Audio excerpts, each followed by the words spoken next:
This is a message to all my supporters of this podcast. I'm introducing a new supporters program. You can contribute a small amount as a one-off payment to show your love for this podcast. Thank you in advance for all your contributions. News, laws, and regulations are changing by the day. We get it. And at ADP, we're here to help guide you with up-to-the-minute compliance expertise, so you can pay your people accurately and on time, regardless of what each new day may bring. Learn more at adp.com.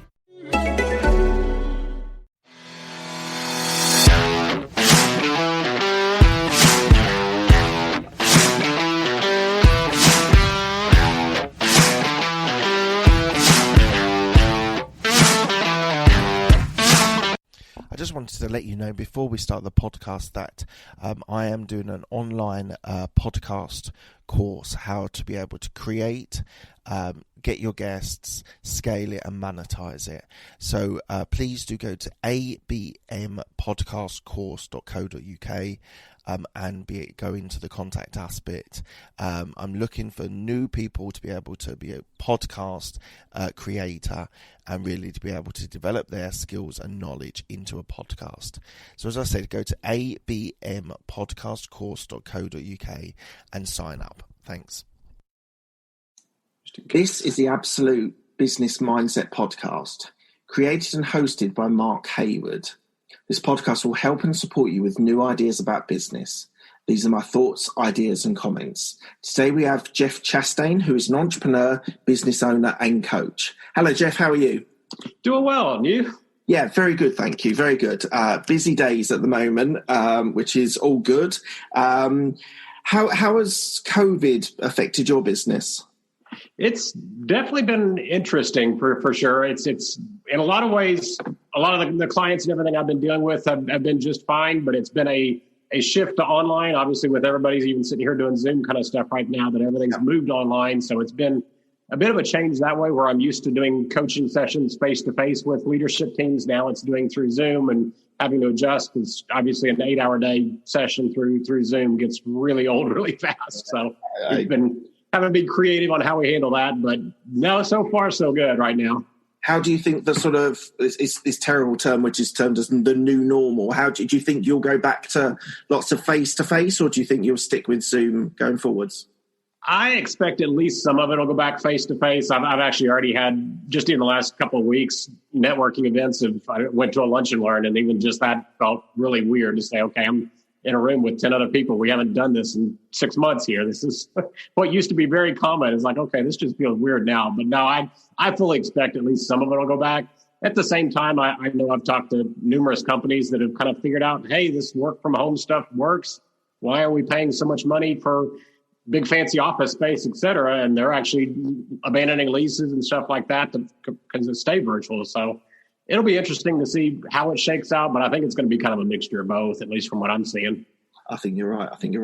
So let's dive straight into it. So let's talk about your origin story. So you did a computer science degree in the University of North Texas.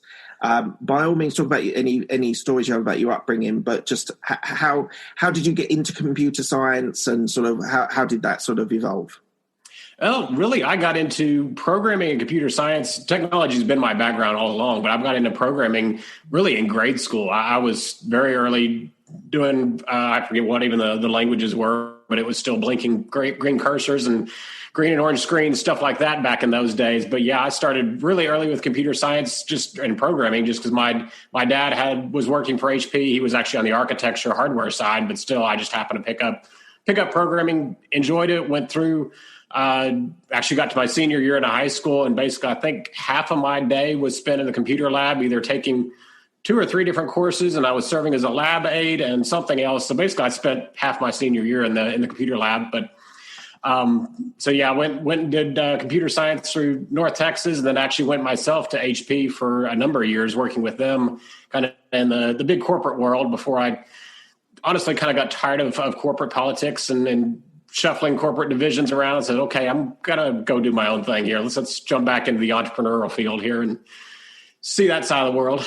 Right. So you mentioned three different things, which I want to cover all of. I want to talk about HP for a minute, and I want to talk about your businesses that you've founded. But let's just stay in your computer science degree. So was it was always something that you were built, you had knowledge of, and you built a bank of knowledge, which meant that it was a natural progression for you. Was there anything else on the sort of radar at the time that you were considering, or was it always computer science?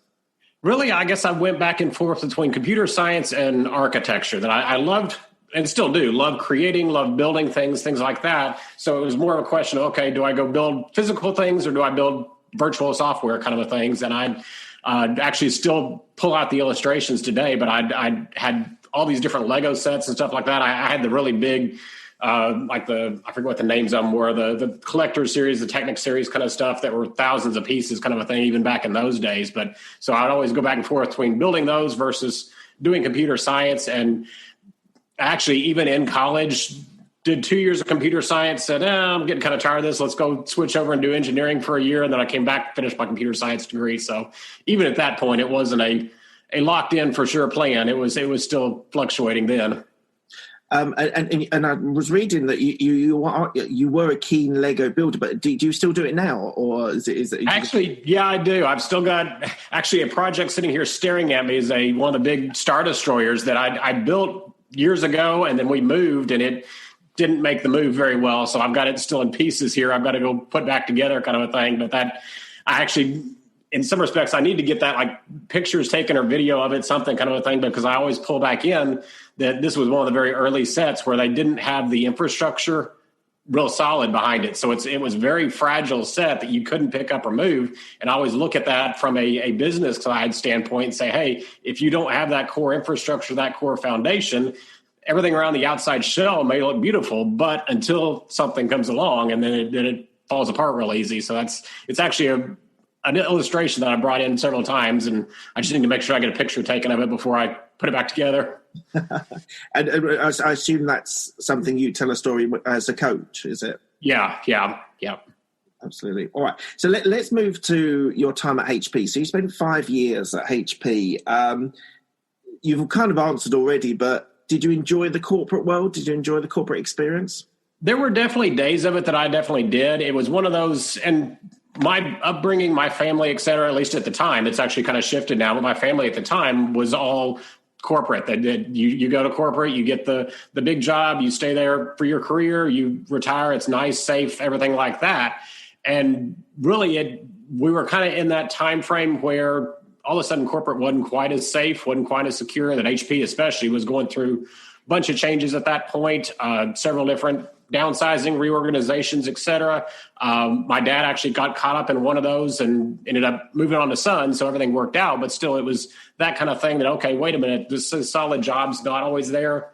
And really, I just got to the point where I just got bored with it, honestly. It was going to work every day. It's like, okay, what is my place here? What am I doing? What am I contributing to this monstrous organization?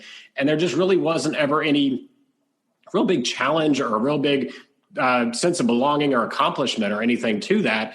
And so I would literally get to the end of the day and I'd be sitting in, we had offices that were 2 people kind of a thing. And towards the end of the day, I'd just be sitting here watching my watch, waiting on my office mate to check out and leave so that I could turn around and leave, kind of a thing, that I didn't want to be the first one out of the office every day. But still, it was just, and I got to kind of looking at it, it's like, okay, this is not what I want to do forever at this point. This is just not, I'm getting a paycheck. It's solid. It's a good foundation for a new family that we were starting at that point. But at the same time, it just wasn't real exciting. Wasn't a lot to it.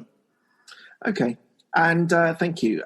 So then you founded, is it right? You founded Effect4 Technology Solutions. I actually started with Admentus, my current company. It's been the one that's been with me forever. But yeah, I founded this one as really a virtual CTO, virtual technology, or a fractional CTO is more the right term, not virtual, fractional CTO, where I was working with other companies just in terms of either implementing custom software or just doing IT services kind of stuff at that point, just on my own. And Effect4 was actually a partnership I did with my brother-in-law at that point to start up an MSP, basically, was what we were doing. So it was managed services, managed technology kind of a thing. And it was one of those where both of us were tech people. We knew how to set up networks. We knew how to deliver services, products, make sure security, all that kind of stuff. Where we really struggled with it was we didn't understand the business side of it. We didn't understand necessarily sales and marketing. We didn't understand, okay, how do we scale this out? How do we grow this out?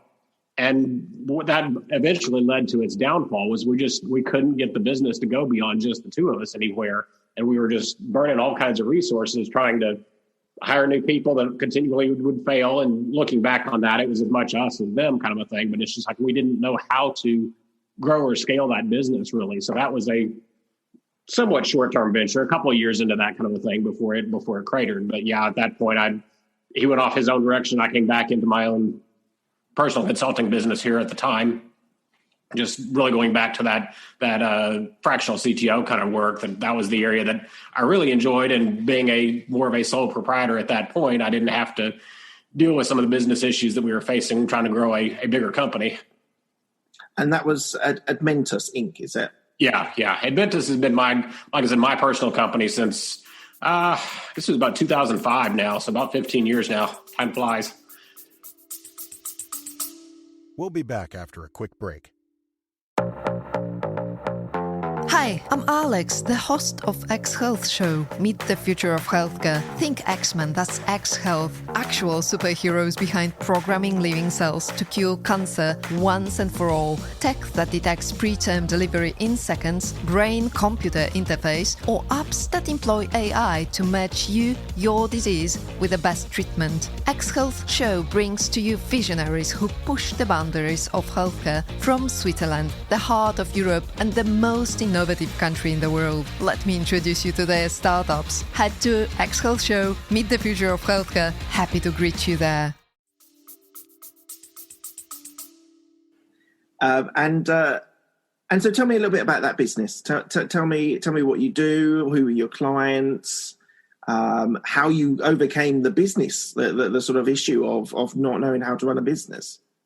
Well, it's really, Admentus has been, like I said, kind of my personal, it started off as a consulting practice and has just kind of evolved over the years that I started off doing fractional CTO, went through the MSP, saw the issues or experienced the issues, didn't necessarily know how to solve them, obviously, at that point, but experienced the issues trying to grow and scale that business.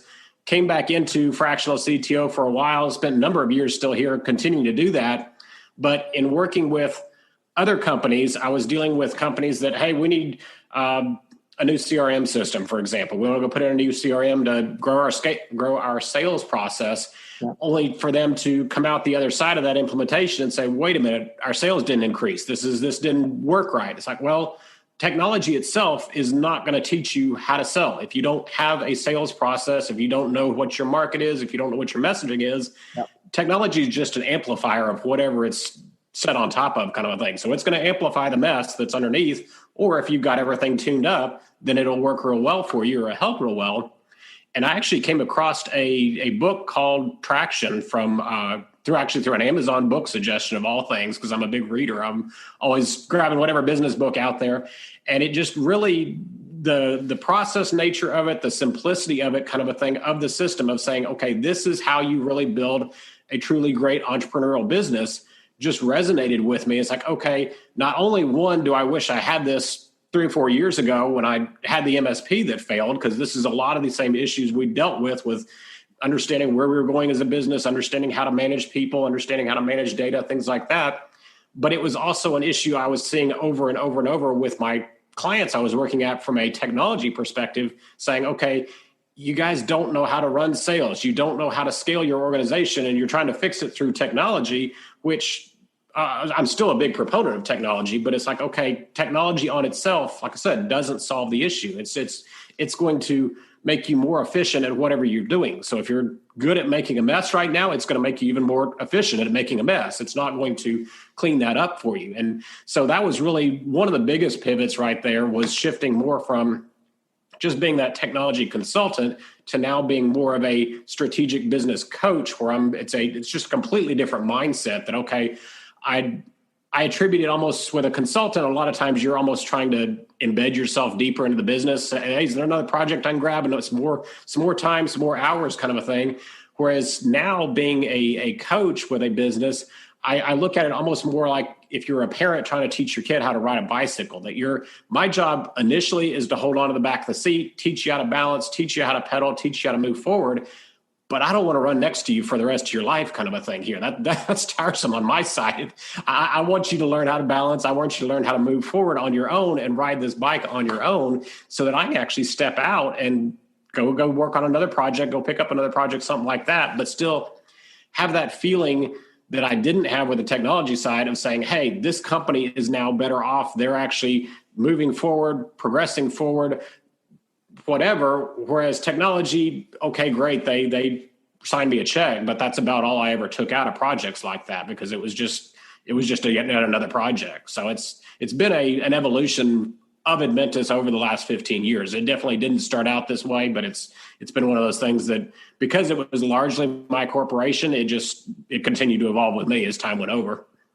And we're going to talk about your views on business success and scaling a business and leadership and vision. We will get all to that because I think that's a really interesting avenue to explore. But let's take us out of your journey so far. But I read that you volunteer as a soccer coach and a robotics team coach. Tell me about that. Yeah, that's and even still, that's been one of the benefits of being outside on my own, either through consulting or coaching, was that I largely had time to set my own schedule kind of a thing, that I wasn't tied up with a 9-to-5 in corporate kind of a such. So that's given me a lot more time that way. But yeah, actually, both my kids coming up just happened to pick up soccer. And it's UK football kind of a thing, actual soccer here. But still, they happen to pick up soccer, really enjoy it kind of a thing. So I was never necessarily expert or proficient at it. I always joke that basically I was the one standing there when they asked for a volunteer coach and everybody else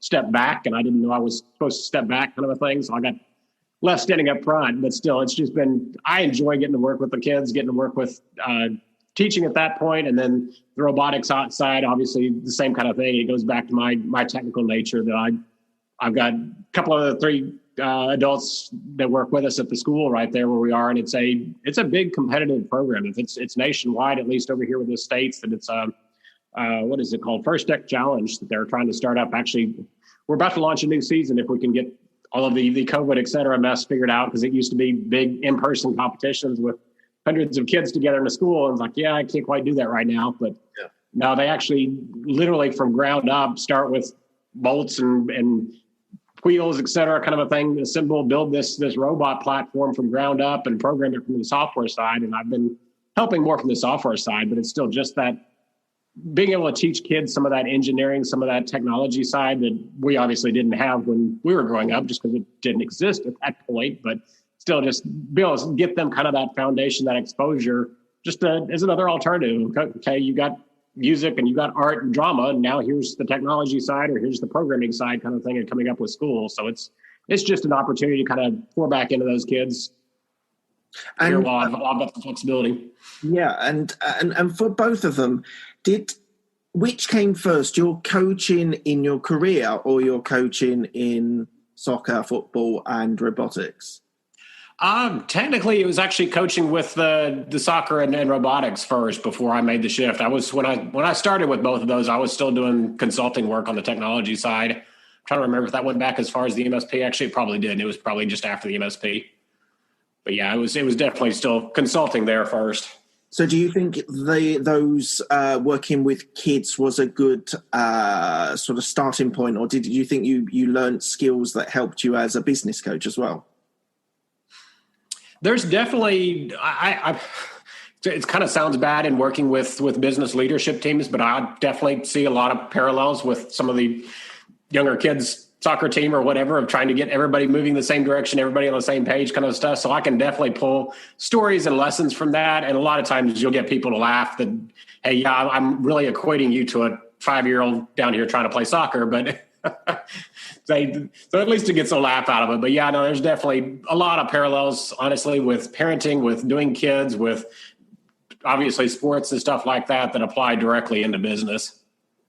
Okay, so on my reading, you talk about the six keys to business success. What is that? Well, with EOS, the entrepreneurial operating system that I'm working with here, like I said, I picked up the book Traction a number of years ago, just really identified it. And the idea with the 6 keys is that basically every business deals with hundreds of issues, different fires, different stuff that are going on, people issues, whatever, supplier issues, all that kind of stuff. And really, when you look at it, those are all symptoms of 6 different key characteristics, 6 different keys of the business.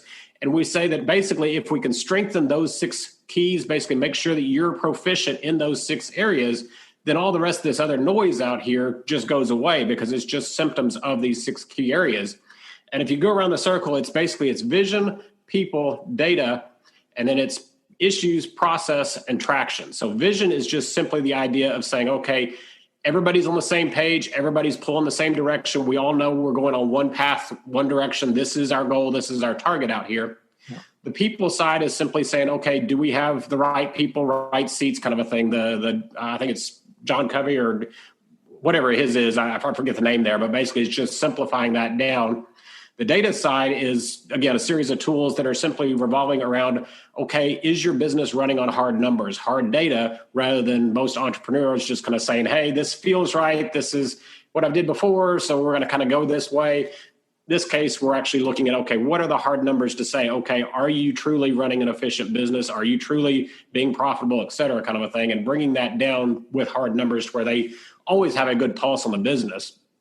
And that really, once those 3 start getting stronger, it really simplifies, clarifies the organization, so that we've got really the concept of issues is just simply, okay, there's always going to be challenges in business, whether even if things are running smoothly, there's always going to be challenges there.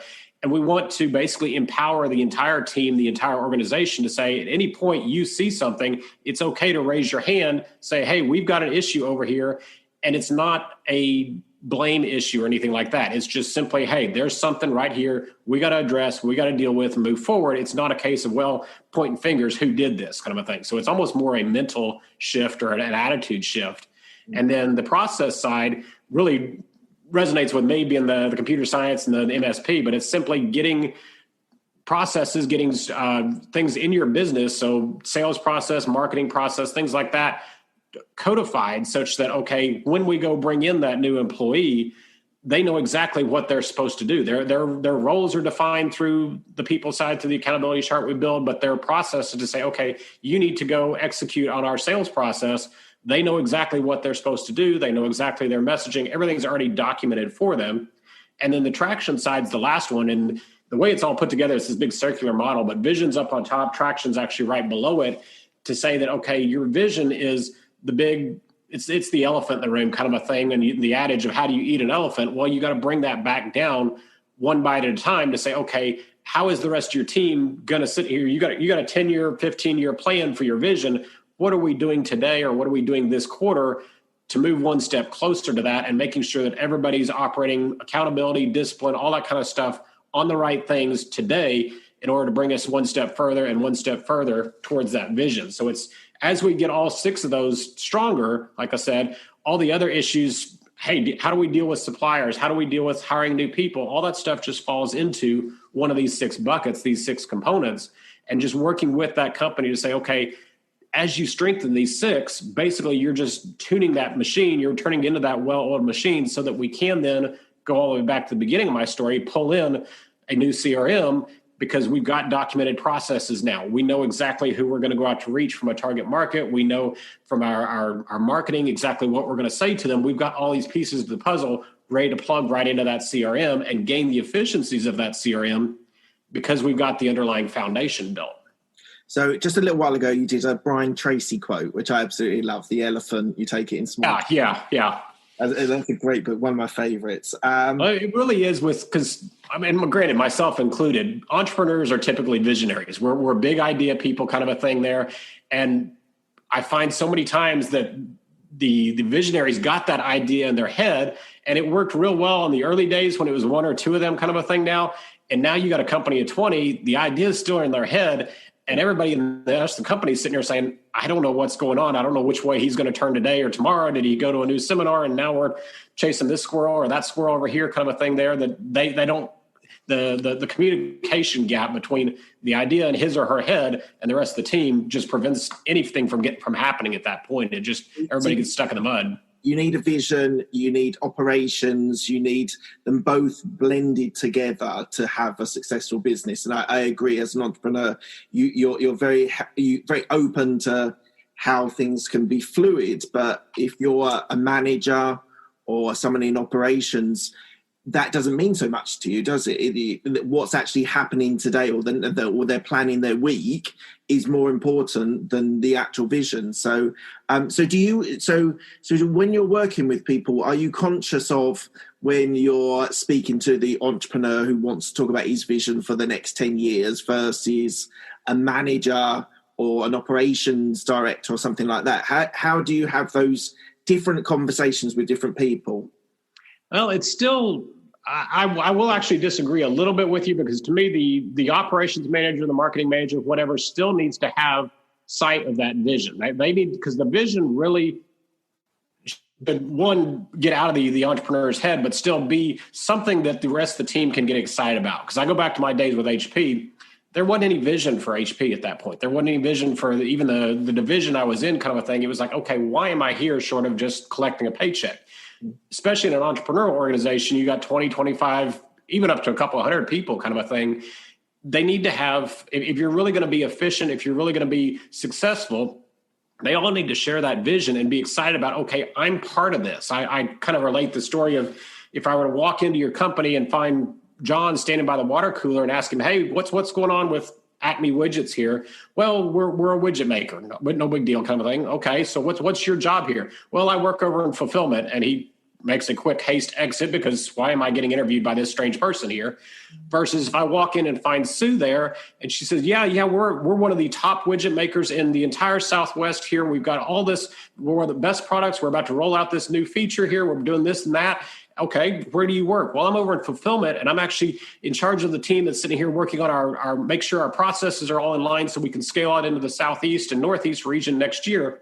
Yeah. That's the person you want working for you. And that's the person that's looking at the vision and saying, okay, this is how my piece working in fulfillment center leads towards that vision. It's not just a case of, okay, I'm working on filling out new orders here or making sure orders are going through. They're excited about what they're contributing to the organization. So from a pure vision standpoint, I actually coach the leadership team, the entrepreneur and their senior leaders, to say, okay, every quarter at least, you need to be basically having a state of the company, state of the organization address to say, okay, here is our vision. This is what we're doing from a long-term 10, 15 years out, from a 3-year, from a 1-year, kind of bringing it back in to almost kind of the pep rally cheerleader, kind of rah the troops, get everybody together and excited about this is what we're trying to do. Yes, we're trying to expand into a whole new region. Yes, we're trying to launch a whole new product line, and get everybody excited about that so that they can see the work that they're doing. And yeah, we've got to bring it back down. Like I said, we start out with that long-term vision, but bring it back down to a 3-year picture, bring it back down to a 1-year plan, actually bring it back down to what we look at as a 90-day world, that basically you're in the business, working on the business for 1 quarter, for 90 days, pop up at that point, kind of reassess, are we still on track? Are we where we're supposed to be? Make plans for the next 90 days, dive back in and go work, kind of a thing, and build up that cycle with the team such that, yes, they're still working here. They know exactly what they're doing on a day-to-day basis, but they know they can see the light on the end of the horizon to say, okay, this is what I'm aiming at. This is where we're going, not just looking right down here at what's in front of me and saying, I don't know why I'm doing this. It's somebody told me to do this, so that's why I do it. And it's like we want our people to be more interested, more involved, more bought in than that. Yeah, absolutely. So we'll come back to leadership and vision in a minute. I want to take another segue out of your journey. So you mentioned books earlier on. What books would you say were helped you to success? Oh boy! As I look here at all the books all around, I'm gonna pull at least the 2 obvious ones here out. That Gino Wickman as an author has got, I think he's up to 7 or 8 books now, kind of a thing. But it's the EOS series, the Traction series. Starts off with the book Traction, obviously by Gino Wickman, and then there's a corresponding book called Get a Grip that basically if you like more the fictional kind of narrative story type, Get a Grip is actually really a software company, really, that kind of walks through their implementation, their journey into EOS, and where the challenges they face on the front end versus kind of how things worked on the back end, versus Traction itself is more the technical manual. It's got all the tools, it's got everything in it kind of thing. So there's those two. There's actually several more in there. There's I'm trying to think what's the name of it. For the visionary types, there's actually a new, it's not super new, called Rocket Fuel, that is really differentiates the difference, or tells you the difference between the visionary type that's really got the ideas, they've got the big picture, versus what we refer to as an integrator type, which is really the one, a lot of times this will equate to like a COO or something like that their job is, okay, maintaining the business, maintaining processes, keeping the wheels on just to keep churning, while the visionaries out there having big conversations, meeting people, sales conversations, whatever it is. But that, by putting that differentiation in place and that line in place, in a lot of ways, it actually frees the visionary to say, okay, yes, you can go have golf, you can go have fun and do the right things without basically trying to turn the tail wagging the dog kind of a thing here, that, okay, you came back in from what seminar over the weekend and now we're shifting direction. The integrator is the one to help kind of maintain that even keel, maintain that even post. So those three really, from a business standpoint, like I said, obviously made a big shift in my practice to switch from consulting over to coaching, just made that kind of impact on me personally there from just a leadership perspective, and be able to do that. So those are probably three of the biggest ones I would call out at the moment. But there's been, it's like, I know I've done Book Yourself Solid as a really good program for coaches and for smaller entrepreneurial kind of businesses. I'm drawing blank now. I know I've got, it's just one I was referring to somebody else this morning here. I'm glancing at my shelf. I don't see where it is. Oh, Prosperous Coach is another one from a coaching standpoint, business consulting kind of standpoint. If anybody's in that field, that one's a really good one, because it really looks at, okay, too much the mentality we've got is, okay, we've got anybody and everybody's willing to hand you money kind of a thing, versus actually tailoring it down. And it really applies to bigger businesses too, and that's kind of where you struggle from going from that startup phase to a growth phase. At that point, is in the startup phase, hey, if somebody was willing to pay us a product that, yeah, we make blue widgets and they want a red one, of course we can make a red one because they're willing to pay us for red. And you start just broadening out at that point. It turns into more of a shotgun kind of approach versus the fine-tuned laser to say, okay, this is our target market. This is who we're going to reach, and we're going to focus on them to deliver a better product, a better service, by being more focused there rather than trying to be everything to everybody. So you mentioned earlier on about EOS. So that's the Entrepreneur Operating System. So you're a qualified implementer. Is that right? Correct. Yeah. So just tell me a little bit about what that is and how it's impacted your business and your coaching. Well, it's kind of weird when I actually talk to people and explain it to them, because like I said, the book Traction and really all of the tools contained in Traction, the books, you spend whatever, $15, $20, $25 kind of a thing on the book. All the tools are actually downloadable for free through EOS Worldwide. So you can literally take the entire system yourself, go implement it yourself in your own business kind of a thing. Where I fall in as being an implementer, and we've got, I think the last count was 375 something implementers worldwide kind of a thing. Basically, we've been taught, obviously, the system. We've had experience in implementing this, but basically from a coaching and facilitation standpoint, I'm kind of bringing in that outside accountability, that outside knowledge to a company. So I would assume you're probably the same way. Many people are the same way. You grab a book, you read it about business, you pick out one or two things out of it, and the rest of it goes behind. And maybe you keep with it for a week or 2 weeks kind of a thing. Same kind of thing. You go sign up for a video course or a seminar or whatever. Yeah, you may get little nuggets out of it, but it's not anything major transitional. Whereas really, we look at EOS as a long-term journey that most of my clients I work with for 2 years long, for 2 year time period kind of thing before they get to the point of graduating. And it's really a process where I'm sitting there working with them, helping to facilitate implementing these changes in their business. So I'm working with them to say, okay, this is how meetings should run to be effective. This is how issues should be managed. This is how you should set up an accountability chart, manage people, things like that. And then it's a really more of like a spaced learning kind of a thing. So we'll get together, full day session 1 month, come back the next month, a month later, and say, okay, what happened last month? What worked? What didn't work? What do we need to address? Kind of a thing. And it really starts building that cycle again that I was talking about getting back onto that 90-day world to say, okay, I'm going to sit down with you. We're going to be sitting down in 90 days. Gives you that accountability, that knowledge to say, hey, somebody from the outside is coming in to look at my business in 90 days. They expect A, B, C, and D done. Yeah. I'm probably going to be more adept at getting those done than I would be if it was just me and nobody's really going to check on me. Nobody's going to hold me accountable for getting this stuff done. When I'm in there, I'm going to ask them the questions. Did you get this done? Why didn't you get this done? Why are we still talking about this problem employee or whatever it is 90 days later? It's time to make some changes if you really want change in your business. And that's really almost the kind of kick or what a lot of business owners need, just to say, okay, yes, I really do want to move, but I need somebody outside to help me hold accountable to doing this. I think accountability is a key word. So part of the coaching that I do is a lot about accountability and just being that person outside the business that's able to have an impact. And as you say, like you said, you're going to do 3 things in a month or 90 days, whatever it is. Just like, why didn't you? Like, because it can be interesting why they didn't do it, because sometimes it might have been a difficult conversation. It might have been an impact that further down the line that they saw or whatever. So I totally agree. The accountability piece is massive for coaching. And a lot of times I'll see it. It's not necessarily negative. It's just, hey, I got off working on this project. It's like, well, okay, we agreed your plan was going to be here. That project is not in this priority. And it kind of helps retrain their mind almost to say, hey, yeah, maybe this is why I'm not making progress in my business, because I keep going this project or this way or that way rather than staying on that same course track. It's just somebody outside, again, pointing out something that you may not have been able to see necessarily from your own vision, your own perspective right there. Absolutely.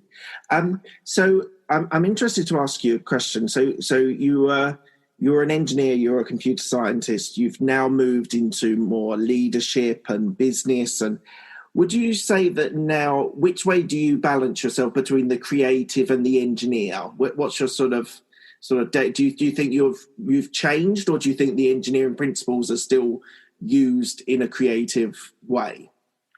I think they're definitely still used in a creative way, because that's honestly one question I get a lot of times with EOS, that they look at and say, wait a minute, we're putting all these systems in place. We're putting these tools in place. We're putting these processes in place. That's going to kill the creativity of my team. And I actually find it's actually the opposite, that if we get in that foundation, if we get in some of those tools and processes, because, for example, with the process component, we're looking at, okay, how do you document your sales process? And the idea is not to sit there and say, every little minute detail is in a checklist and a checkbook kind of a thing here. It's not a 6-inch process.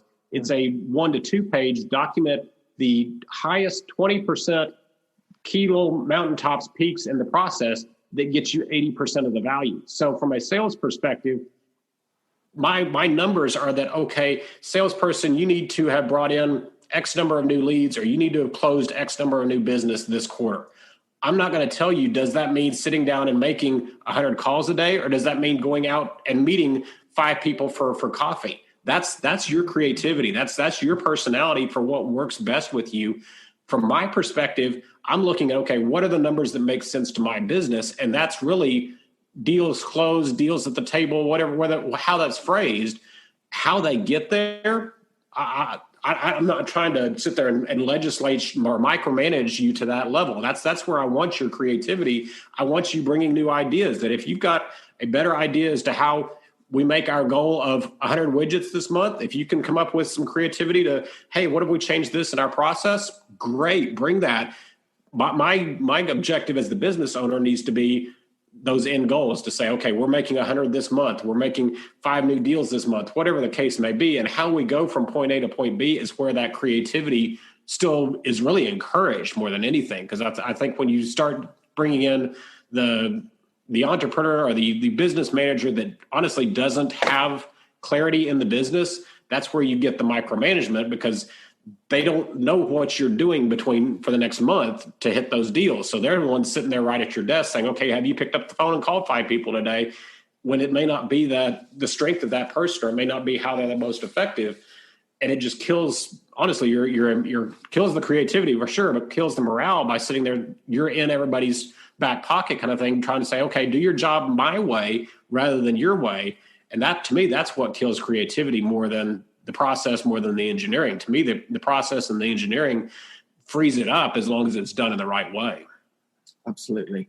Tell me your three, I've made up three, but your three ways to scale a business from like half a dozen employees to 100 or 1,000. Well, there's definitely more than three. But no, to me, it's anytime you're looking at scaling or growing a business, that's the old parable of, okay, building a house on the rock versus a house on the sand kind of a thing. The house itself is the same. It's the end goal of what we're trying to build. The scaled up business is the same. It's all dependent upon the foundation. And a lot of businesses we found out obviously this year with a global pandemic kind of a thing, but even still, it could be a key employee leaving, it could be a market shift, whatever. Business is going to face challenges, and it really depends upon how that foundation is built towards giving you the ability to scale. And then once you've got that, I look at things like we talked about with processes. Do we have documented processes for this is the way? What's the 20% here for doing our sales process right? And if we've got that in place, really we should be able to plug in as many salespeople as we need right there, because again, we've got the process, we've got the systems in place. All we need to do is just plug somebody else in, go read the process. One of the other pieces we look at is what we refer to as an accountability chart, but basically it's an org chart on steroids where each one of the boxes in the org chart has clearly defined roles and responsibilities. So I don't know about you. It's like, I know a lot of times when I was doing with HP and shifting between divisions and stuff, you'd get, okay, you moved to this division this week. It's like, okay, what do I do? I don't know what my role is. What am I responsible for doing? What am I supposed to be doing kind of a thing there? And when you get some of that structure in that organization to say, okay, even if you do have to move somebody from operations team A to B, if they're both doing things in the same way, you can jump over there immediately, still be immediately productive without wasting resources saying, okay, come up to speed for 3 weeks because you got to go learn a whole new system. So it's as much as you can do from a standardization standpoint, from a process standpoint there, and then really having a clear definition to say, this is where you are, this is what you're responsible for. You don't have to worry about anything else except what's in this box, who you report to, et cetera, kind of a thing. Having that clarity in the organization, to me, that's the best way and the strongest way to sit there and be able to scale a business out and grow it out at that point. Absolutely. Good answer. How important is mindset to your coachees?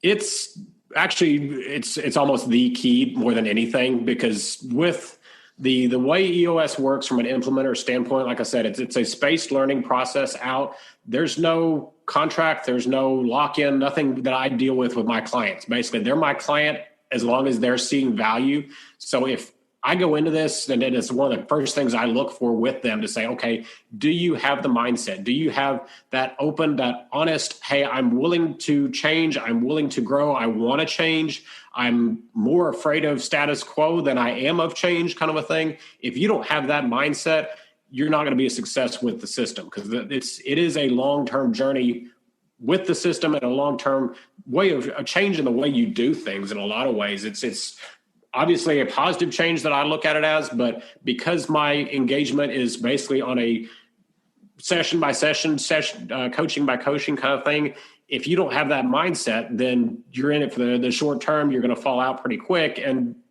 honestly, not the best client or not the best engagement for me. Absolutely.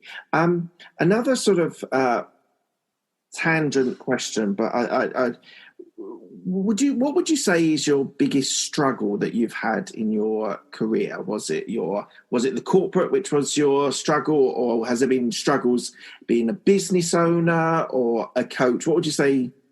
Just talk me through maybe your biggest struggle. Well, I would say probably in more the outside of corporate realm, looking at it from the business owner perspective is still, like I said, I'm still very heavily personality favored towards that visionary. And it's one of those, especially in small business, again, it's being able to say, okay, I can hand things off to somebody else and I can trust them that they're going to be able to do something as well, maybe even better than I can. And I don't have to sit there and, again, stare over their shoulder, make sure they're doing it exactly right. Being able to trust people, again, that creativity, like we talked about, to say, okay, just because you didn't do it exactly how I would have done it, if we still reached the same end goal, maybe you reached it faster, better, whatever, but we still reached the end goal, then it's okay. I don't have to sit there and micromanage that kind of a thing. And that's one I've always struggled with, trying to grow any company out, kind of a thing. That's one I see a lot of business owners, especially that visionary type, struggle with. But it's just that you've got your ideas. Like, okay, this is your baby as a company. Okay. But at the same time, the tighter you hold on to that, the less likely you are to be able to actually ever grow that. And for that matter, even experience the results of that idea and that vision. It's like, they're not even going to come to fruition if you can't bring in the right resources, be able to say, okay, you take this piece of it and run with it. You take this piece of it and run with it. And we're going to work together as a team rather than just me trying to do everything myself. So where was your tipping point as a business owner where you took that step out of the day-to-day running? And was that a relief, or was it a stress or a tension initially? Because you're kind of assuming that I have, but oh, I must admit I did, only by what the things you were saying about the coaching and equally processes being put in place. I must admit I made an assumption that you had actually taken out of. Yeah, no worries there. But no, in that way, it's actually, I look at it as kind of a choice that you make really with your business to say, okay, if you look at the growth life cycle of a business, you start out typically one or two people kind of a thing together in a business with a startup idea.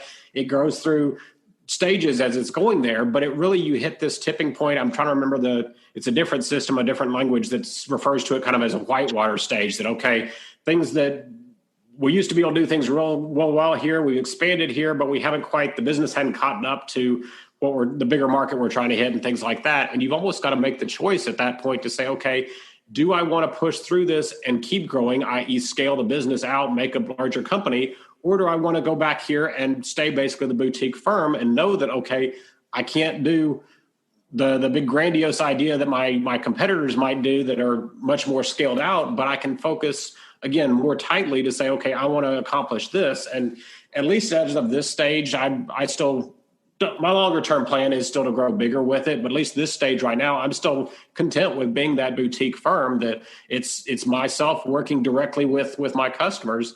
And I still just have a hard time necessarily letting go of that, because obviously I want to bring the most value I can to them. And I feel like, okay, if I'm bringing somebody else in, bring especially a third party, somebody outside of my company to do marketing or to do whatever kind of a thing, at that point, I'm almost lending my vision to somebody else. And it's like, okay, are you really going to maintain that same vision that I'm doing, especially when you're a third party?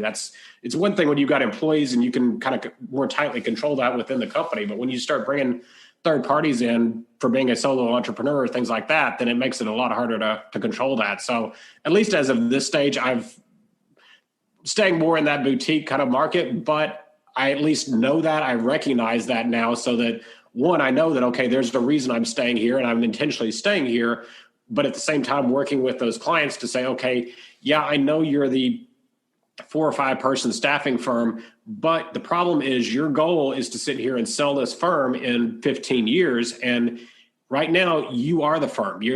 All the knowledge, all the expertise, all the value is in you as the ownership. So if you want to get to the point of being able to sell this for a reasonable sum of money down the road, you're going to have to branch that out and make the company more than just you. So make your choice. Do you want to do that and get to that big payout in 15 years? Or do you want to stay where you are and be the boutique firm? And whenever you decide to retire is basically going to be the end of the company kind of a thing. And it's just a choice for them to make. Neither one's necessarily wrong. It's just a choice for them to make at that point. Absolutely. Jeff, thank you so much for this exploration into business and coaching. I ask everyone 6 questions at the end of the interview. They are quick fire questions. They do not need a quick fire answer. Number 1, what is the best decision that you made? There's so many contexts for that one, but no, to me, at least in more recent times, I'd say the best decision is moving from that consulting mindset to the coaching mindset. That it's just, I'm able to help people more now rather than just sell something to them. Yeah. What's the best piece of advice you've been given? Really being vision, being clear on what you want in the first place, because that directs so many other decisions, so many other things you want that, okay, if I've got a clear target that I'm aiming at, yeah, be a dozen different ways I can get there kind of a thing if you think of a map, but you've got to have something you're aiming at, something you're going after, because if you're just in business for tomorrow, then you're going to be all over the place. You're going to waste all kinds of resources just wandering basically at that point.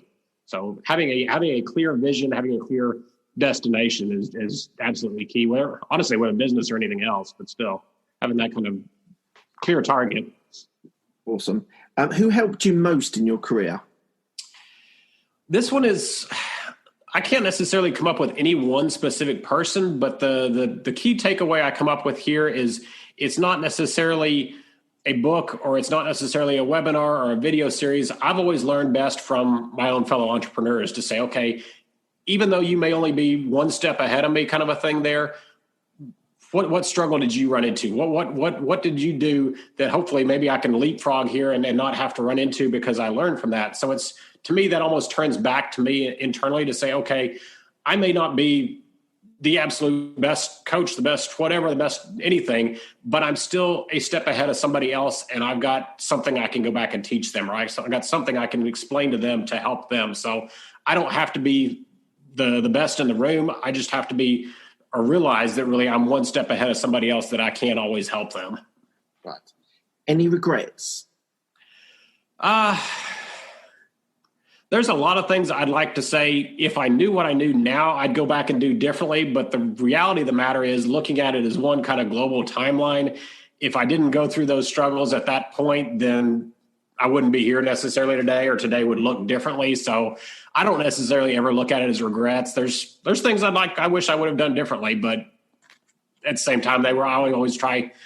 I'm one of the, at least the glass half full plus kind of a thing there, to say there was always something good that came out of that. There's always something good that can come, lesson learned, if nothing else, out of any situation. So that's I tend to focus on it from that direction instead.